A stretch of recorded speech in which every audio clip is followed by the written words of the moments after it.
Welcome to Straight Outta Jersey. Today's podcast is brought to you by Ace Sunglasses. Go to acesunglasses.com.au to purchase some of the best shades around. Use promo code MRG30 and receive 30% off selected brands.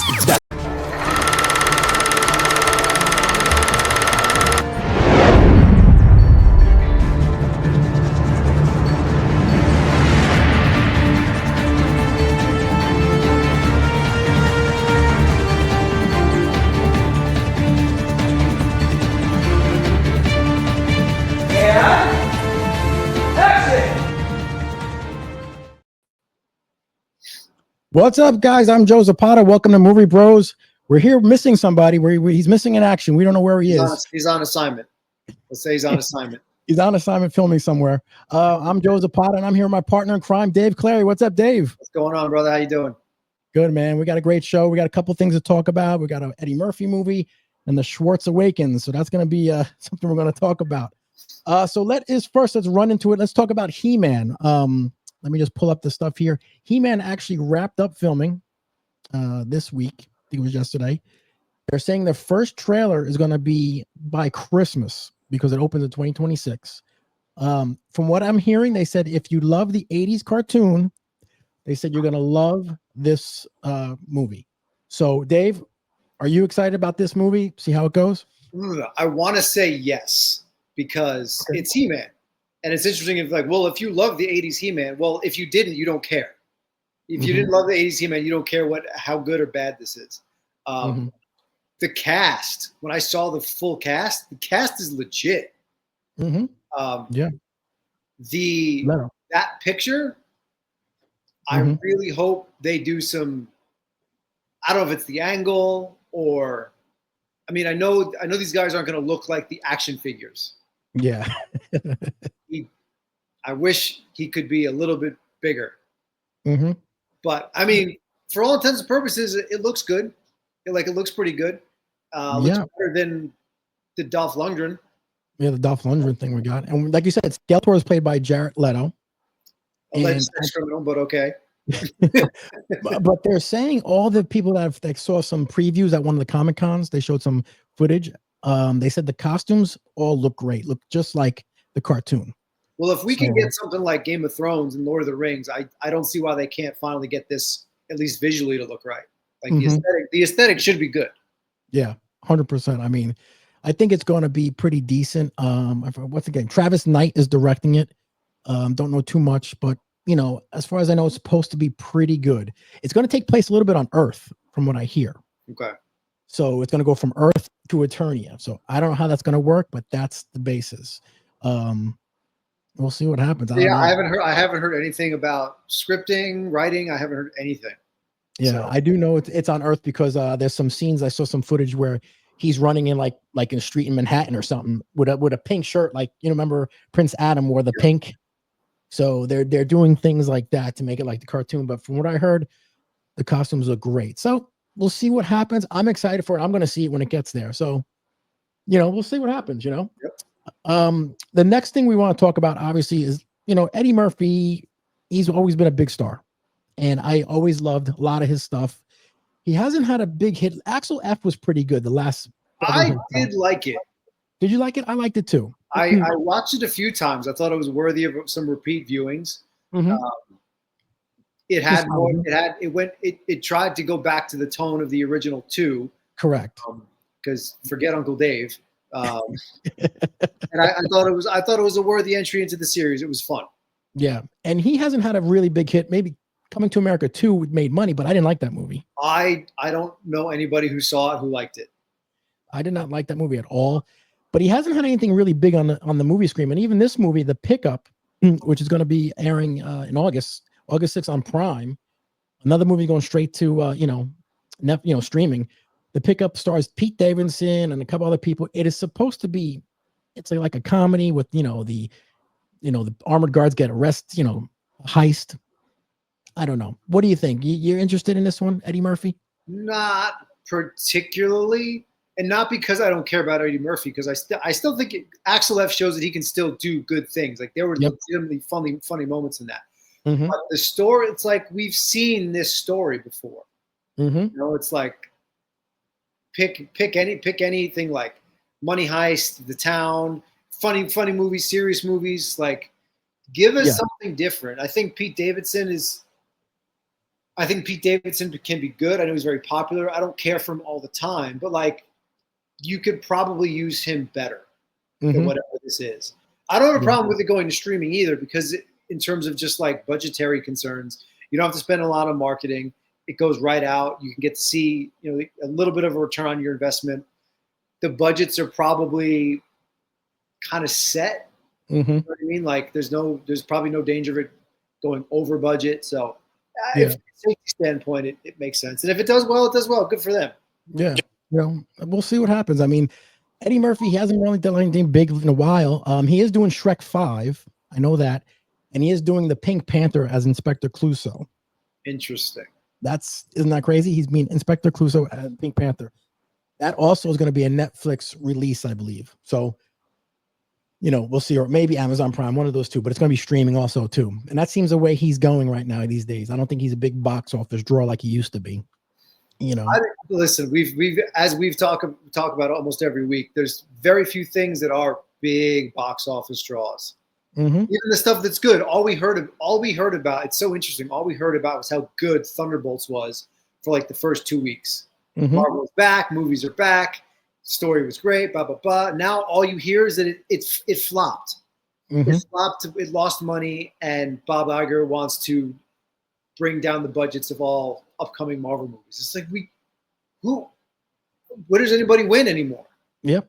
I don't know. It's crazy, it's unbelievable. So we'll see. The Pickup drops August 6th, Amazon Prime. I mean, it's one of those movies that I'm going to sit there and watch on a night I'm bored and eat some popcorn, relax and watch it with my girl. Eva Longoria's got top billing in there. I haven't seen her in anything, 100 years. Yeah, that's right. Peter Davison, I think he did that movie, was the one from Staten Island that was pretty decent. I guess it was okay. The last thing I remember him in was Suicide Squad, and he was only in that for a couple seconds. Yeah, not long. He wasn't in there long. So we'll see. Eddie Murphy. The Pickup, August 6th streaming. If you're gonna go see it, go see it. We'll see. Yep. The next actually big one. The next two ones have the same sort of comedy aspect to it. The full trailer for Naked Gun dropped actually, and that dropped the full trailer. Leslie Nielsen. I thought it was a really funny trailer, and I think they're going back, and I don't know, Dave, you tell me what you think. They're going back to the old school comedy ways from the 80s. Yeah. Remember the old I saw one of it wasn't the full trailer, it was close to this, and he's sitting in the interrogation room with Pamela Anderson. Yeah.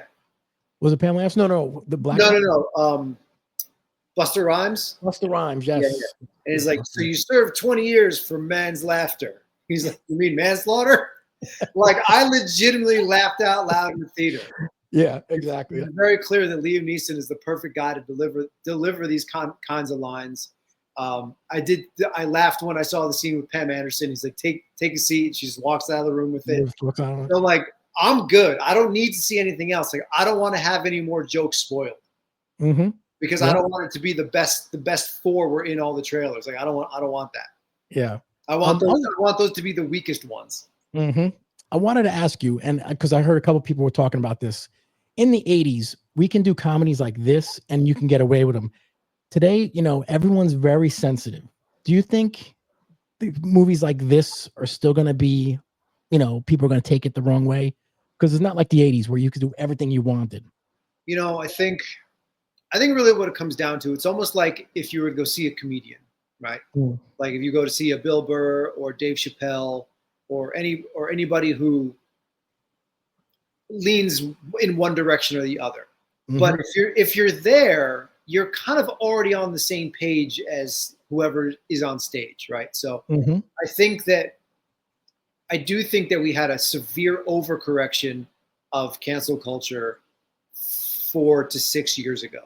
Like nobody was immune to it, even for some of the silliest things. And I think that comedy, for the most part, I've heard a lot of people say this. It lets people. It's kind of a reflection of what's happening in society. You can kind of take an honest step back, a bird's eye view, look at it, see the things that are funny, and people can kind of question how they feel about what's going on around them. I think that's what good comedy does. Look at the old schools like George Carlin, or even the way Chappelle delivers a lot of his stuff nowadays. But I think if you're there and you're not offended by any of that stuff, like, you know what to expect. You're not going to be offended. Like when Tropic Thunder came out, I knew what I was going to get. So I'm not offended by it anyway, but like, I think that stuff can still exist, and it'll exist for the people who enjoy it and don't take it too seriously, or know that it's really, if you want to get heady on it, it's like, it's still art. It's still a form of expression, you know, like the best way to reach nobody is to speak to everybody. So, yeah, you know what I mean? I think you're right. Because I saw a couple people were getting a little bit offended with that OJ joke. Like, oh, no father, just whatever it was. But I was like, come on, this is the culture. It's a funny movie. Just take it for what it is. It's only a joke, But that's probably one of the best jokes in the whole movie.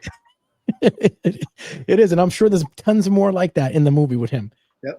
So we'll wait and see. It drops August 1st release in the movie theaters. I might go see that. I don't know yet. We're gonna go see.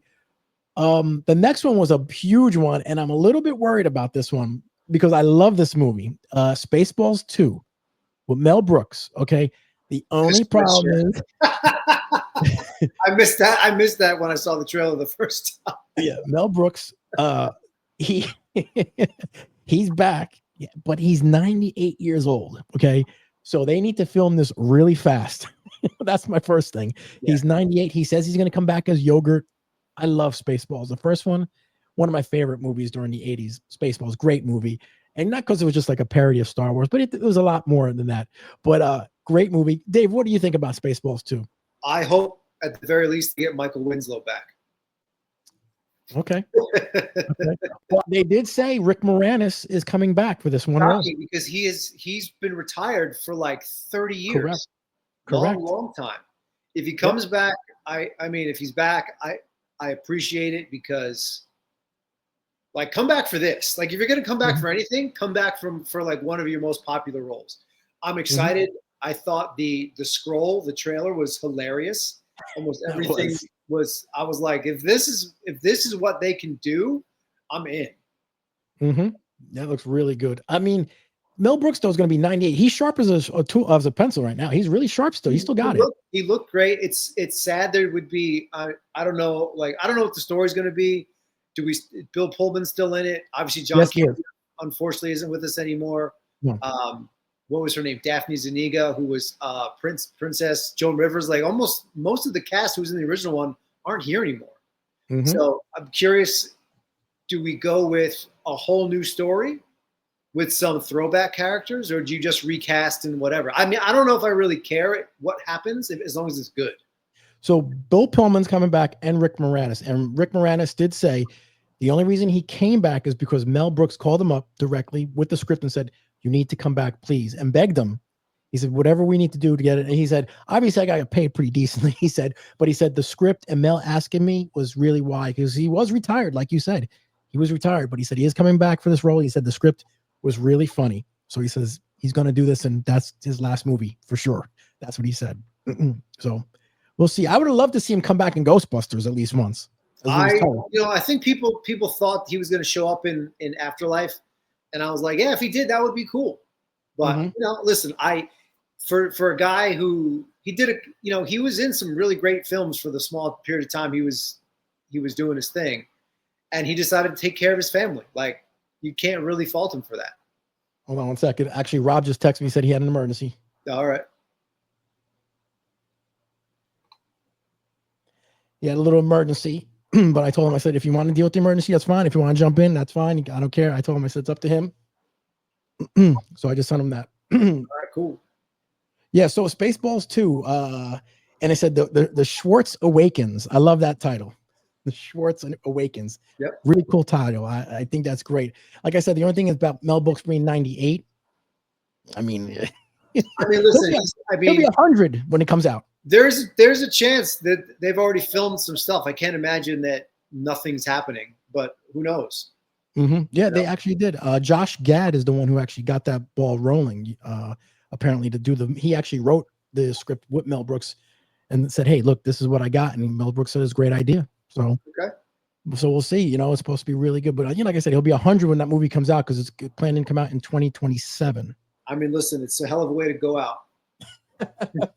Yeah, exactly, man. I'm sure he'll be on the red carpet, Mel Brooks, and probably because we'll see what happens. So I did invite Rob. I told him if he wants to come on, or handle whatever he's got going on, come on. But we're going to go quickly to the mailbag section, and Dave, I'm going to have you answer these questions. All right, so here we go. So the first one, Dave, was another Ghostbuster question that came in from another Roger G from PA. Said, GB fan here, happy Ghostbusters Day. That must have been a couple days ago because I got so many emails. Did you guys know that Eddie Murphy declined the role of Winston? Could you imagine that? Did you know that? I think I do remember that. The character of Winston wouldn't have worked. I understand why it might have been a draw back then, but I don't think that's actually. I think Eddie Murphy would have worked fine with Murray, Aykroyd, and Ramis because they all kind of came from the same like sketch comedy TV. Yeah. And I heard John Candy too. Wasn't John Candy supposed to be one? Or I think John Candy Belushi or somebody was in Dan Aykroyd's original script. Okay. I think John Belushi might have been. Yeah, somebody was in there. Someone else was in there. I know. But I don't think it would have worked. You needed somebody who was more grounded. And I think Winston was one of the best parts of the latest movies as well. One, because apparently he's been frozen in time since 1984. Looks exactly the same. Yeah, he looks great. And he just didn't bring that really the comedic timing to it because he didn't need to. Like the character of Winston was written to be exactly what Ernie Hudson brought to the role. So I'm glad that it wasn't Eddie Murphy. Yeah, I don't know if I would have wanted like Eddie Murphy action figures in my cases over here. I think we met Ernie Hudson together. I think you were with me when we met him. Yeah. I think he was at a chiller and we were together when we met him. I think I remember something like that. I think so. I'm not positive, but I thought I have a picture of that. I got to look it up, dig it up. This next question here is from Ronald V from Parsippany, New Jersey. So what was the worst sequel you guys ever saw? Thanks. Keep up the show. Worst sequel. I think for me, I love the movie Speed with Keanu Reeves. And they did a sequel, believe it or not, with Jason Patrick, Speed 2. And that was the worst. Yeah, that was horrible. Speed 2, I think, is my worst sequel I've ever seen in my life, I think. What about you, Dave? What are you thinking? I'm probably going to go with Sherlock Holmes' Book of Shadows or Game of Shadows, whatever the Robert Downey was. Yeah, the first one I thought was excellent. Yes, I remember that was that was the second movie I walked out of after Supernova. Oh wow! We were halfway. We were like, I don't even know, 30, 40 minutes in, and there were some scenes. They were on a train, and there was two guys in front of me sitting down, and they were loving what was happening. Like when it would slow down and they would kind of like zoom in into Downey's eyes and he would like think through what he was going to do. Yeah. And he would do all the things. And the guys were like, yeah, he'd get so excited what was happening. I was like, guys, this is terrible. This is absolutely terrible. And I got up and left. I don't know what it was about that movie. I don't even know what happened. I thought it was so terrible. I got up and left. They might even make a third one, I hear. They can. Like, I would probably watch it. I don't know. I don't know what happened with the second one. I thought the first one was tremendous. I was incredibly pumped for the second one. Yeah. I don't know. Well, so yours is Game of Shadows and mine Speed 2. Let's see what we got here. We got from Pierre from Spring Valley, New York. He says, yo, my favorite TV show is Breaking Bad. What is your favorite TV show or shows? Mine is definitely going to be Sopranos. Probably. And I have a connection with that with a lot of people.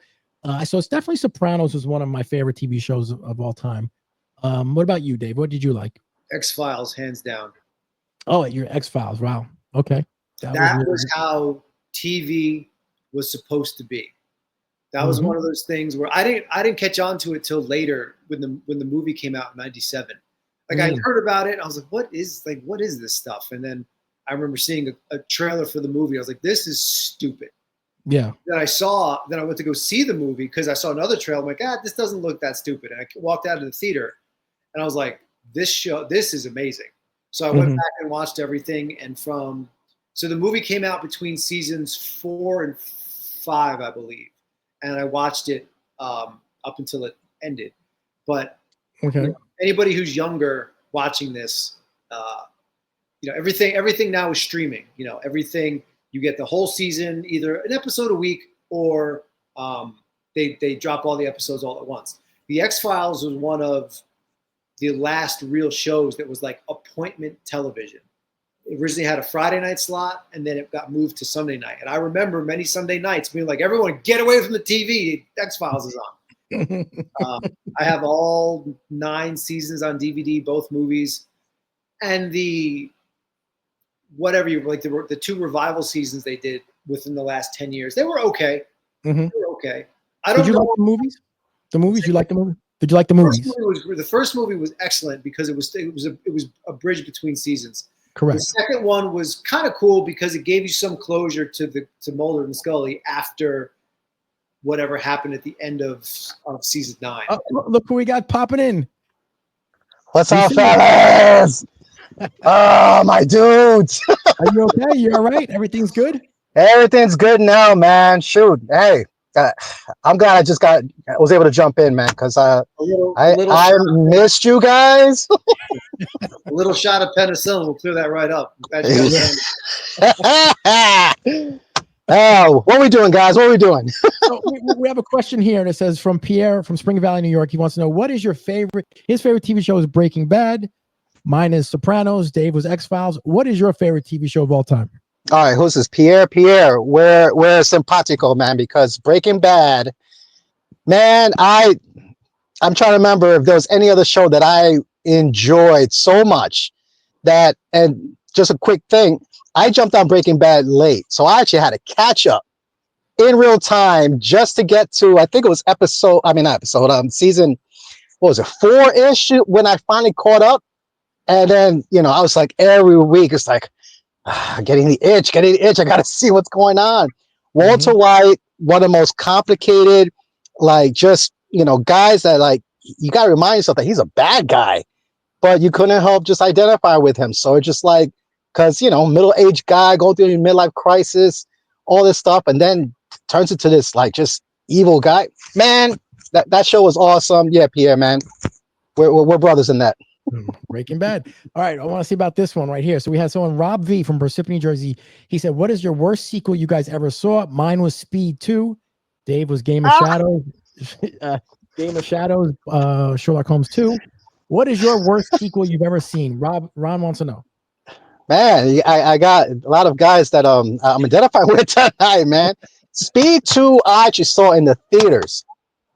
God help me. And Jesus. Yeah, I know it was bad, but I was thinking about, because with these type of questions, I was thinking about that, and I like everybody. I was in love with Sandra Bullock. I'm like, let me see I gotta see her. I fell in love with her in Speed, and then when I saw that Keanu was gonna be in, I'm like, all right, at least I still got Sandra.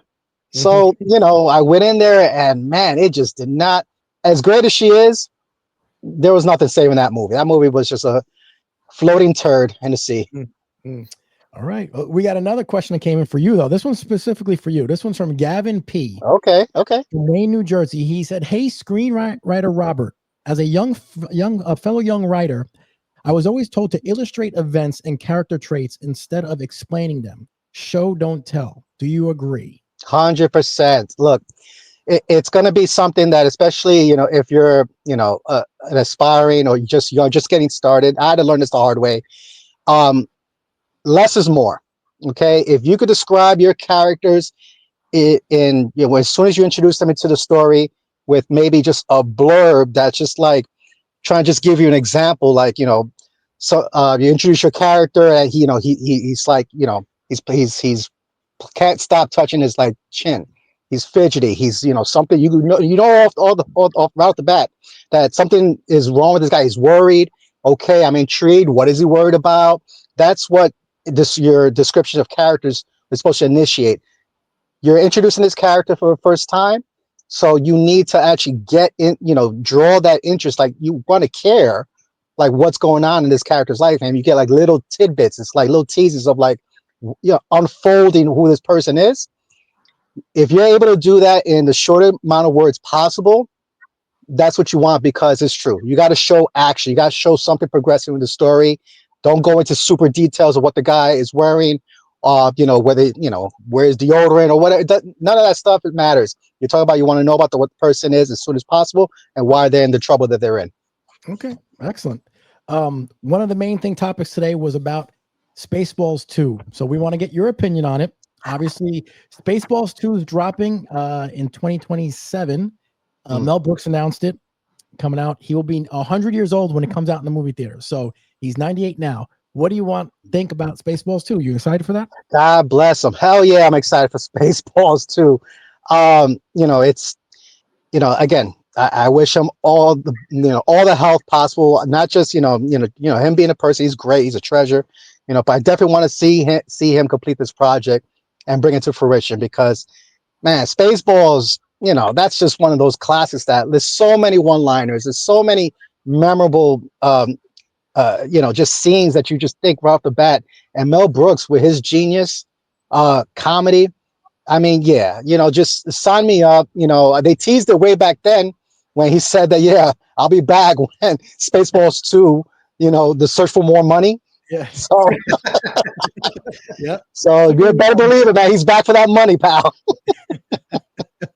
Yep. So we're excited too. We can't wait to see that. Now, the last part we're going to do is name that movie, but we're going to do this a little bit different. Okay. We're going to get them right. Rob's going to get them right. Rob's going to get them right. Thanks. I appreciate that. This one, I have a name movie. The main movies here. I'm going to show you the characters from the movie, each one at a time, slowly. You got to guess the movie. Okay. All right. Slowly show you each, and every character was in this movie. You're going to have to guess the movie. Right. Okay. So this movie came out in 1987. That's the only thing I'm going to tell you. Okay. Okay. One of the actors in the movie, Sean Connery. Okay. Sean Connery.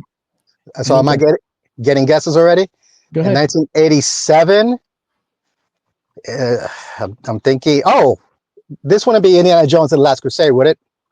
Oh, come on! Nope. What about you, Dave? You got it?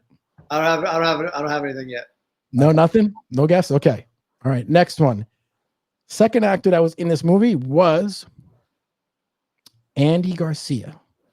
Oh, God. Oh, my goodness. Andy Garcia, Sean Connery. Oh, man. Carlito's Way.